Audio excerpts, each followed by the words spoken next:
C'est de Marc. Évangile selon Marc, chapitre 7.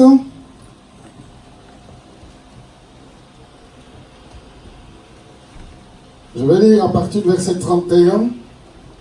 Du verset 31 au verset 37, il est écrit: Jésus quitta les territoires des Tyr et revint par Sidon vers la mer de Galilée, en traversant le pays de la Décapole. On lui amena un sourd qui avait de la difficulté à parler et on le pria de lui imposer la main. Il le prit à part, loin de la foule, lui mit les doigts dans les oreilles et lui toucha la langue avec sa propre salive. Puis, levant les yeux au ciel, il soupira et dit: Ephata, c'est-à-dire ouvre-toi. Aussitôt ses oreilles s'ouvrirent, sa langue se délia et il parla très bien. Jésus leur recommanda de n'en parler à personne, mais plus il leur recommanda, plus il les publiait.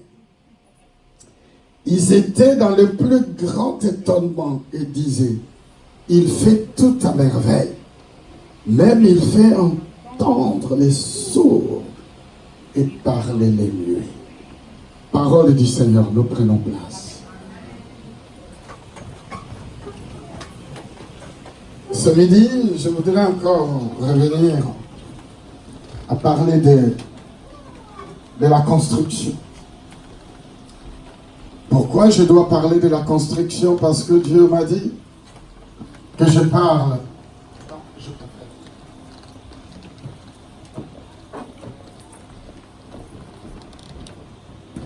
Je dois revenir à parler de la construction parce que le Seigneur m'a demandé de parler de la construction. Je me suis posé la question: pourquoi est-ce que je dois aussi continuer de parler de la construction? Cette construction, en fait, elle est spirituelle. Si, mes amis, ta vie n'est pas construite spirituellement, tu ne peux pas avoir la vie éternelle. Et pour que ta vie soit construite, il faut que tu manges. Celui qui ne mange pas mourra. Donc si tu ne manges pas, tu es censé mourir. Et nous, notre vie spirituelle doit être nourrie de la parole de Dieu qui nous donne la vie. Nous venons d'avoir le service de la Sainte Seine. Nous avons mangé le pain et nous avons pris le jus de raisin. Dans notre vie, tous les jours, si tu ne manges pas, tu dois mourir. Tu vas mourir. Spirituellement parlant, si nous ne mangeons pas la parole de Dieu, nous ne pouvons pas grandir, nous allons mourir. Mais Dieu ne veut pas que nous mourions, Dieu veut que nous vivions. Et pour être construit spirituellement parlant, Dieu veut construire et bâtir notre vie.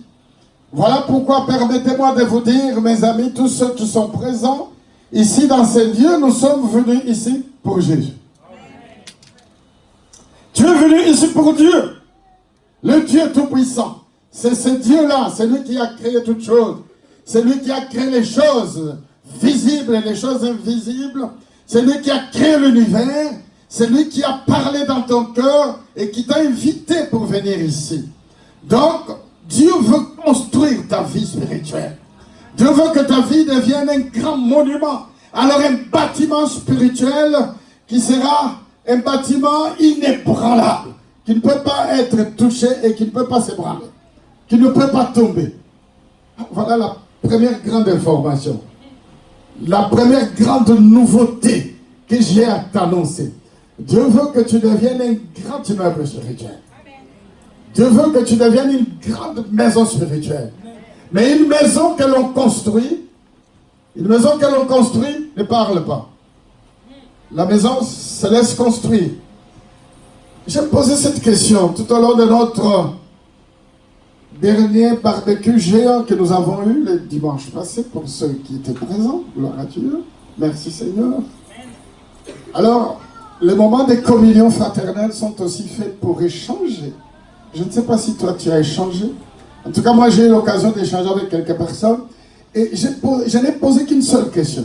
Est-ce que tu penses que tu es une maison? Et ce matin, je pose aussi cette question à tout le monde. Tu peux ne pas me répondre. Tu penses que tu es une maison spirituelle? Un peu. Les gens qui ne comprennent pas. Notre corps est le temple du Saint-Esprit. Et Dieu a besoin de faire de ton corps un monument spirituel. Une vraie maison. Alors aime Dieu. Avant toute chose. C'est le plus grand commandement. Les disciples ont posé des questions à Jésus et même les scribes et les pharisiens. Jésus, dis-nous, quel est le plus grand commandement? Et Jésus avait répondu en disant, tu aimeras le Seigneur, ton Dieu, de tout ton cœur, de toute ta force, de toute ta vie, de toute ton âme. Aime Dieu. Si tu aimes Dieu, Dieu va faire de toi un grand immeuble monument spirituel. Et en ce moment-là, bien-aimé, Dieu va t'utiliser pour annoncer la bonne nouvelle, pour aller évangéliser. Avant que je me plonge dans cette méditation à partir du verset 31, où Jésus va se rendre dans le pays, va traverser le pays de la Décapole. C'est-à-dire Jésus va traverser 10 villes. Décapole veut dire 10 villes. Et le travail de Jésus, dans toutes ces villes citées ici, nous ne connaissons pas exactement les noms, on dit seulement Décapole 10. Jésus a fait un seul travail. Construire des vies spirituelles. Aujourd'hui, Jésus veut encore construire des vies spirituelles des gens. Afin qu'un jour, les gens lisent les vies de ces personnes et que ces personnes soient des témoins de l'amour de Dieu. Mais avant d'arriver au verset 31, au verset 24, Jésus étant parti de la Sanala, dans les territoires de Tyr et de Sidon. On peut m'afficher le verset 24. On descend le verset 24. Descend. Parce qu'on va tirer des leçons de cette femme. Il y a une femme dans ce verset 24.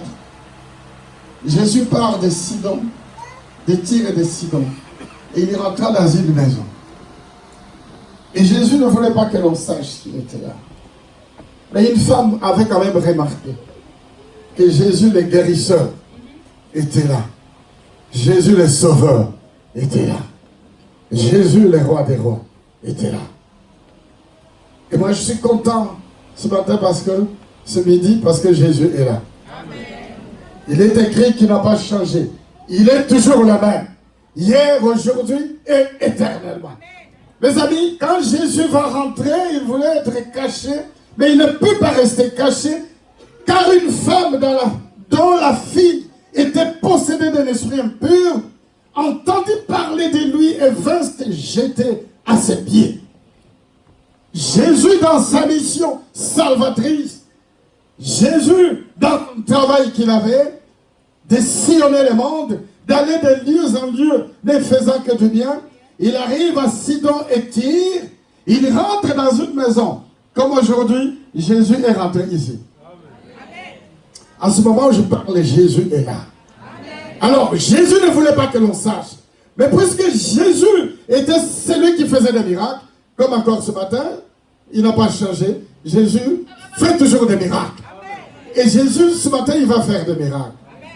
Ça c'était sa spécialité. La spécialité de Jésus était annoncer la bonne nouvelle, c'est-à-dire dire aux gens que moi, Jésus, je suis la bonne nouvelle, je suis venu transformer, faire du bien, et non pas faire du mal.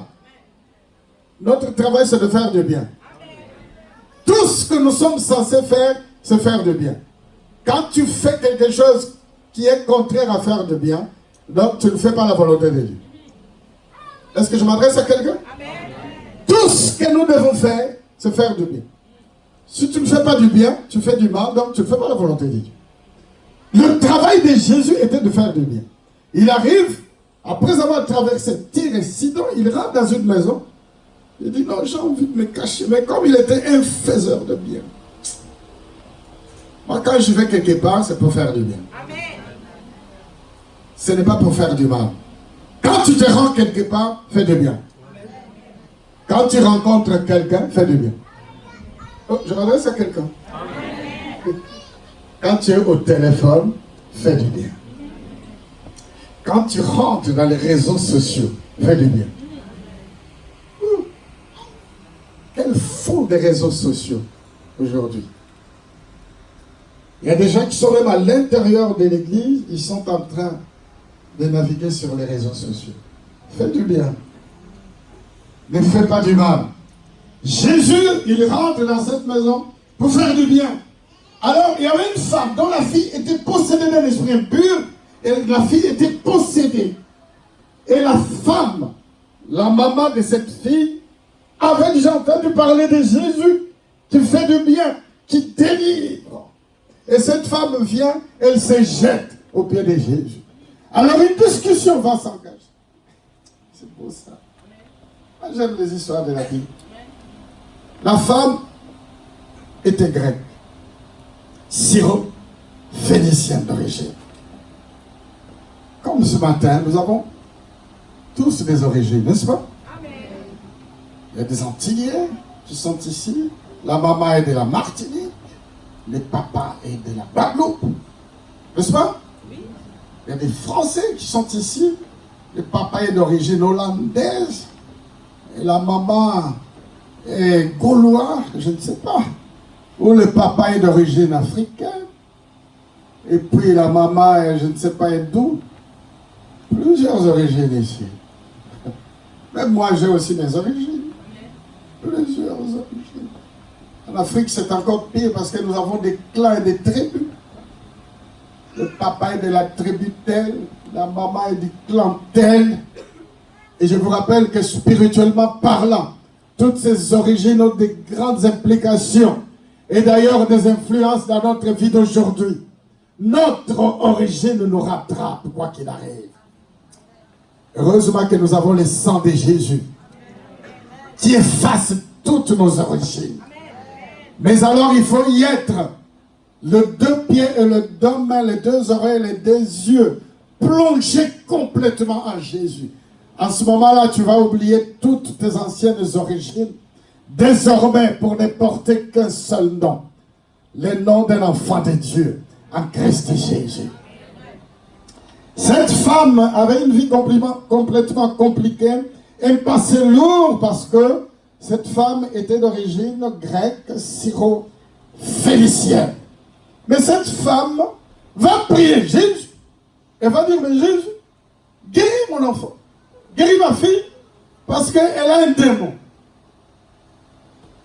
Et Jésus va répondre au verset 27. Mais cette histoire est très compliquée. Montre-moi le verset 27. J'espère que tout le monde peut lire. Jésus lui dit, mais laissez d'abord les enfants, c'est rassasié. Mais qu'est-ce que cela avait vraiment à voir, mes amis? Elle est allée voir Jésus pour dire, ma fille a un esprit de démon, un esprit impur. Et Jésus, au lieu de dire, je vais guérir, ou je ne guérirai pas, il dit, laisse premièrement les enfants se rassasier. Qu'est-ce que cela a à voir, mes amis? Laissez-moi vous rappeler que Jésus était venu pour récupérer les enfants d'Israël perdus. Au départ, Jésus vient pour les Israélites. Mais comme Dieu est tellement bon, mes amis, Dieu est tellement miséricordieux, il a dit le salut ne peut pas se limiter seulement aux enfants d'Israël. Et nous retrouvons ce texte merveilleux que Jean va relater dans l'évangile selon Jean, le chapitre 1, le verset 12. À tous ceux qui ont reçu la parole de Dieu. Parce que le verset 1 du chapitre 1 de l'évangile selon Jean, que nous connaissons tous par cœur, tu peux répéter ça par cœur avec moi. Au commencement était la parole. Et la parole était avec Dieu. Et la parole était Dieu lui-même. Elle a été rejetée parmi les siens. Elle est venue parmi les siens, et les siens l'ont rejetée. Donc Jésus est venu auprès des Israélites, et les Israélites ont rejeté Jésus. Non, le Père, Jésus dit, laisse d'abord les enfants se rassasier, car il n'est pas bien de prendre le pain des enfants et de les jeter aux petits chiens. Donc, c'est-à-dire que cette femme était devenue un petit chien. Tu comprends? Après, on reviendra au verset 31. Gloire à Dieu. La femme va dire, mais Seigneur, ça ne fait rien. Oui, verset 28. Oui, Seigneur, lui répondit-elle. Mais le petit chien, sous la table, mange le miette des enfants. Le salut était destiné aux enfants d'Israël. Mais à tous ceux qui ont reçu la parole de Dieu. Tous ceux qui croient en son nom. Tous ceux qui croient que Jésus est Seigneur et Sauveur. Dieu leur a donné le pouvoir de devenir des enfants de Dieu. Non pas ceux qui sont nés de la chair et du sang. C'est-à-dire, non pas seulement ces enfants-là d'Israël qui étaient censés au départ obtenir le salut de Dieu en Jésus. Non, non, non seulement. Mais à tous ceux qui croient que Jésus est Seigneur et Sauveur. À tous ceux qui étaient abandonnés, oubliés par l'histoire même contemporaine. Je ne sais pas si tu le savais, que nous autres, nous ne sommes pas connus dans l'histoire. Hein? Dans l'histoire du monde, nous ne sommes pas connus. Vous savez ça? Même un président français a dit qu'une certaine catégorie de gens, il arrive à Dakar, il dit, vous les Noirs, vous n'avez pas d'histoire dans l'humanité. Mais moi je connais quelqu'un qui a dit, à tous ceux qui ont reçu la parole de Dieu, à tous ceux qui croient en son nom, Dieu leur a donné le pouvoir de devenir enfants de Dieu. Non pas ceux qui sont nés de la chair et du sang, mais ceux qui sont nés de l'esprit. C'est-à-dire même les mondes. C'est là où je vais en venir maintenant. C'est ça la philosophie grecque et syrophénicienne qui disait une certaine catégorie de gens, ceux qui ne parlent pas bien français, ceux qui ne parlent pas le grec, ce sont des gens rejetés par la société. Il faut être formé dans une grande université, sinon tu n'as aucune seule importance.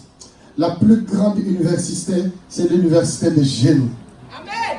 Tu as compris ça? Amen. Si tu vas à l'université de mon Dieu, tu te mets à genoux, tu pries Dieu, le Saint-Esprit te remplit. À ce moment-là, tu as accès à la vie éternelle. Tu deviens humble. À ce moment-là, tu as droit à la guérison et à tous ceux qui étaient réservés aux autres. Quand tu pries, tu te mets à genoux, tu deviens humble. Bien-aimé, Dieu va te donner. Aujourd'hui, Dieu veut donner une grande bénédiction à quelqu'un. Qui accepte d'être un petit chien devant Jésus. Je ne sais pas qui est-ce qui est capable de supporter ce genre de texte. Non, il faut laisser. Les enfants se rassasient premièrement. Et après le chien. Comment est-ce qu'on peut considérer quelqu'un qui vient voir Jésus? Non. Le Seigneur nous aime, bien-aimés. Quelqu'un dit Amen avec moi. Dieu veut guérir quelqu'un, Dieu veut bénir quelqu'un. Adama. Donc, Dieu est en train de rechercher. Je pèse bien le mot rechercher. Pas chercher, mais rechercher. C'est-à-dire chercher encore. Et Jésus, d'ailleurs, dans l'une de ses dernières prières, il dira, je vous donne un commandement nouveau. C'est-à-dire qu'il avait déjà dit, aimez-vous les uns et les autres. Et Dieu cherche, recherche, mes amis, des gens qui aiment Dieu avant toute chose. Et ces gens-là, c'est toi. Amen. Que Dieu recherche. Pourquoi? Des gens qui consacrent complètement leur vie au Seigneur et qui ont un grand ardent désir de bâtir leur vie spirituelle sur les rocs. Et quand viendra la tempête ou la neige, parce que la neige viendra, là il fait très chaud. Quelques mois après, il fera froid, n'est-ce pas? Oh, si tu m'entends, lève un peu la main, je vais voir si tu es là. Ah. Je veux voir si tu m'en parles là. Ah, tu es là. Là, il fait très chaud, n'est-ce pas? La chaleur produit du fer. Hein? Donc même quand il fait très chaud, viens à l'église, viens adorer Dieu. Ça fait du bien. Dieu sait faire les choses. Il a créé le froid et le chaud. Donc ton corps a besoin aussi de la chaleur. Les médecins disent que la chaleur fait du bien parce que ça produit du fer. Donc quand nous sommes sous cette chaleur, nous sommes en train de produire du fer. Et moi, je connais un grand fer que Dieu produit. Quand tu écoutes ce que nous disons ici, Amen. Dieu est en train de bâtir un grand fer spirituel dans ta vie. Amen. Afin que tu deviennes inébranlable. Dieu cherche des gens, bien aimés, qui vont perpétuer sa génération. En fait, cette femme va vivre le miracle parce que Dieu voudrait faire d'elle un monument, un témoin. Parce que pour bâtir l'église, Dieu a besoin de personnes en bonne santé. Amen. Dis amen. Amen. Qui veut être en très bonne santé ici? Amen. Pour construire l'église, c'est mon thème de méditation aujourd'hui. Pour construire l'église, il faut avoir des ouvriers en bonne santé. Cette femme qui est allée voir Jésus et qui avait un passé compliqué, un passé très lourd, le passé de cette femme, mes amis, était un passé très mauvais. Parce que la philosophie grecque, je vais faire juste une révision pour ceux qui viennent de faire leur bac. Je bénis Dieu parce que tous ceux qui ont fait leur bac à l'appel de l'Éternel, ils ont eu leur bac et je dis, je bénis Dieu pour ça. Amen. Je crois que tu vas acclamer Dieu pour tous nos bacheliers. Alors permettez-moi de faire une courte révision du baccalauréat. La philosophie grecque signifie une démarche de réflexion critique et de questionnement sur le monde. C'est ça la philosophie. C'est une démarche de réfléchir. Alors, cette réflexion est critique. Donc, on dit non, c'est pas ça.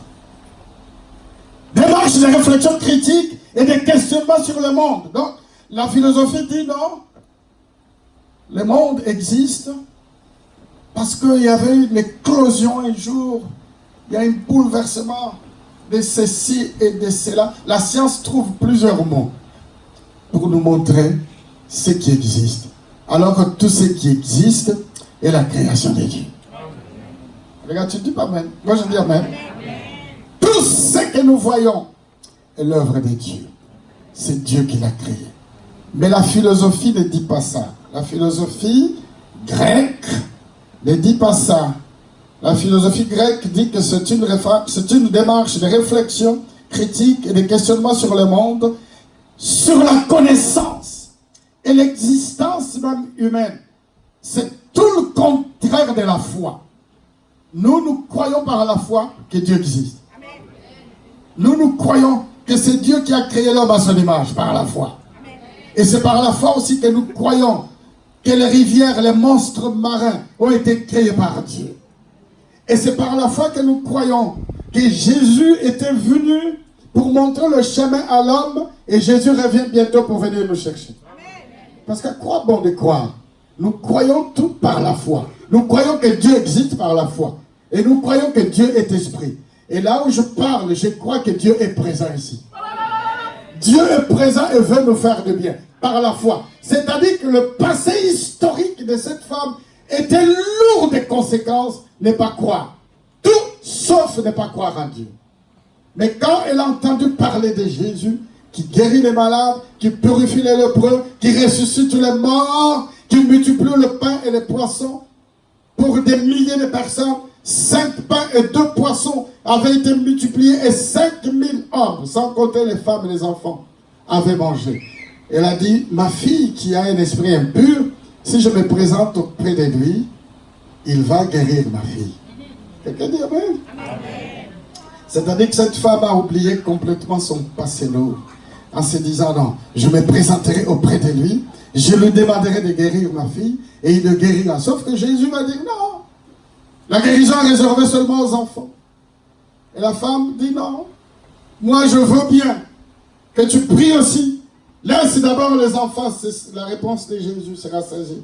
Car il n'est pas bien de prendre le pain des enfants. C'est comme pour dire, la guérison n'est pas réservée à toi et à ta fille, seulement aux autres. Et ce matin, moi j'ai envie d'informer à toute la communauté que toutes les bonnes choses que tu vois en France te sont réservées aussi à toi. Les baccalauréats, c'est pour tous les jeunes enfants de la paix de l'Éternel. Les diplômes de master, c'est pour tous les jeunes que nous avons ici à la paix de l'Éternel. Vous allez tous devenir des grands docteurs ici. Pas seulement ceux qui viendront, mais tous ceux qui sont ici. Vous êtes censé faire des grandes études ici en France. Parce que ce pays, c'est notre pays. Dieu nous a donné la possession de ce pays. Là où la plante de vos pieds ont foulé, Dieu vous donne la possession de ce pays. J'aime dire que tu n'es pas... Nous, ici on appelle l'Éternel, nous n'avons pas de blagues. Ici, nous ne sommes pas des blagues. Nous sommes des Français, à part entière, c'est tout. Et comme nous sommes des Français, donc le diplôme français, c'est à nous. Oh, quelqu'un dit amen. Le diplôme, c'est à nous. Le bon travail, c'est à nous. Ici, vous êtes censés devenir tous de médecins, des docteurs. Amen. Pas seulement ceux qui viendront. Parce que plusieurs sont venus ici, des médecins. Je ne sais pas si aujourd'hui il y a des médecins, gloire à Dieu. Vous avez déjà reçu ici des médecins, des juges, des avocats, des ingénieurs, et qui ont entendu parler de ce que Dieu fait ici à la paix de l'Éternel. Parce qu'effectivement, Dieu fait des grandes choses ici. Il a fait, il fait aujourd'hui, il va faire encore. Parce que c'est un Dieu fidèle. Le même Jésus qui avait délivré cette femme, qui avait la fille, qui avait l'esprit impur, qui a délivré, c'est le même Dieu qui est ici aujourd'hui. Et même dans le verset 31, Jésus va rencontrer un homme qui était sourd et qui avait des difficultés à parler, c'est-à-dire un sourd muet. Pour construire, il faut déjà qu'ils soient en bonne santé. Quelqu'un dit amen? Amen.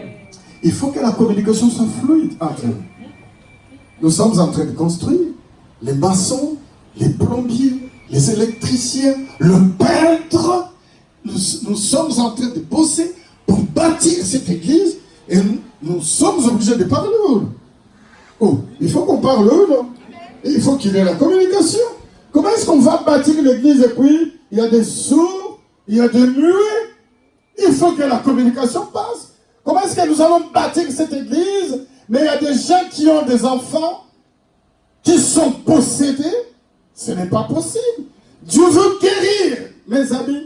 Les gens, j'aime ça, c'est beau, c'est agréable.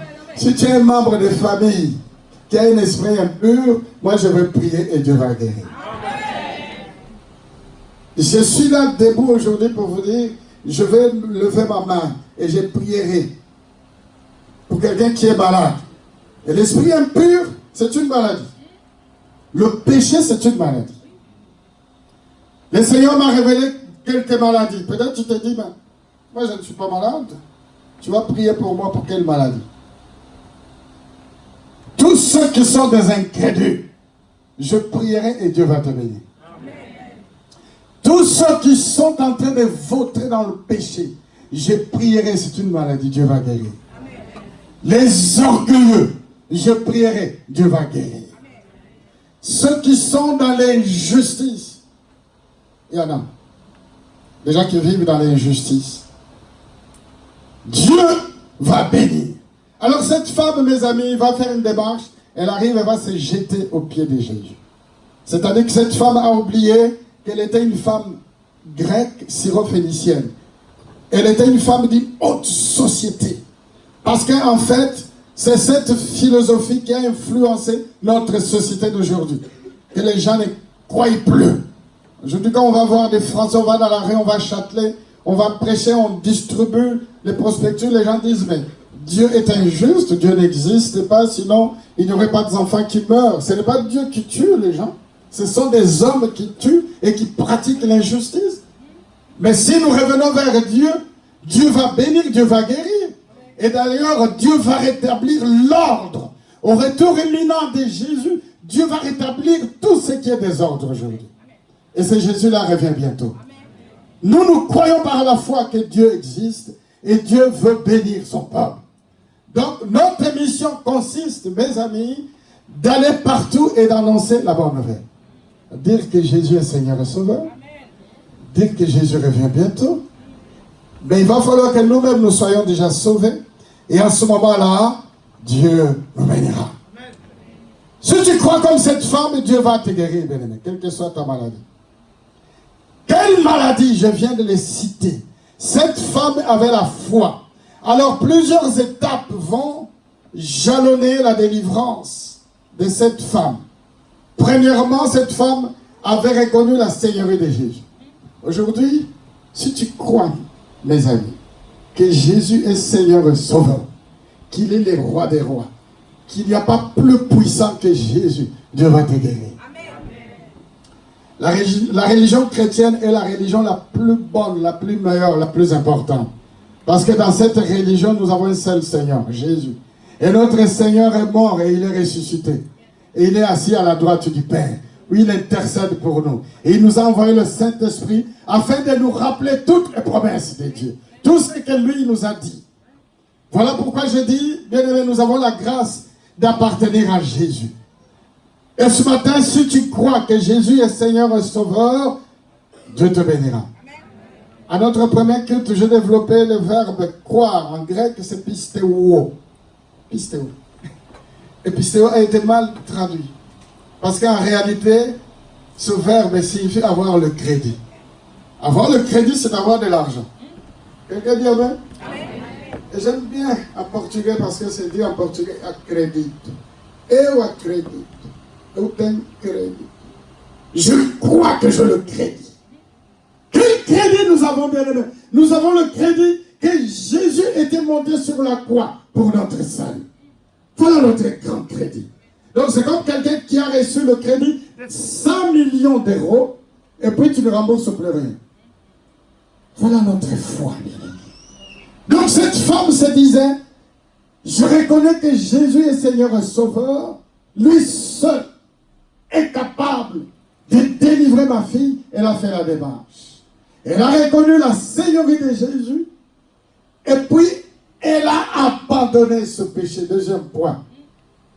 Elle a abandonné son état d'âme. Son origine gréco-syro-phénicienne. Elle a abandonné son orgueil, ce péché. Et puis, troisième démarche, cette femme va avancer vers Jésus. Elle a abandonné son orgueil, c'est-à-dire qu'elle a accepté l'humilité qui précède la gloire. Et enfin, quelle foi de cette femme. Jésus dira, laisse d'abord les enfants se rassasier, car il n'est pas bien de prendre leur pain et de le jeter aux petits chiens. Oui, Seigneur, répondit-elle, mais le petit chien sous la table mange le miette des enfants. C'est-à-dire que cette femme avait la foi. Exactement comme cette femme qui avait la perte de sang durant 12 ans et qui avait gaspillé tout son argent. Et qui se disait, si seulement je peux toucher les bords du vêtement de Jésus, je serai guéri. Si tu as la foi, le Seigneur te guérira. Pas demain, aujourd'hui même. Tandis que je suis en train de parler. Et quand Jésus va quitter cette femme, on lui amena un sourd qui avait de la difficulté à parler. Et moi, je considère que c'est sourd un sourd muet. Sourd, c'est-à-dire qu'il n'entendait pas. Pour bâtir cette église, nous avons besoin des ouvriers qui communiquent. Et il va falloir que la communication soit fluide. Dieu s'est choisi des ouvriers perfectionnés. Et ces ouvriers, c'est toi et c'est moi. À notre prochain culte, quand Dieu le permettra, je vais faire défiler le plan de Jérusalem par aujourd'hui. La construction de ce grand temple avec plusieurs divisions, plusieurs pièces. Telle sera notre église. Mais David, quand il va réunir son peuple, il avait déjà des fonctionnaires, des architectes. Le plus grand, meilleur architecte de l'époque, de Juda, d'Israël et des territoires alentours qui avaient de bonnes relations avec lui, étaient au service de David et seront transmis à Salomon pour bâtir le temple. Ces ouvriers-là, bien aimé, c'est toi. Amen. Que Dieu s'est choisi. Nous allons nous tenir debout et je vais prier pour tous ceux qui sont malades. Dieu est en train de préparer de nouveaux grands ouvriers.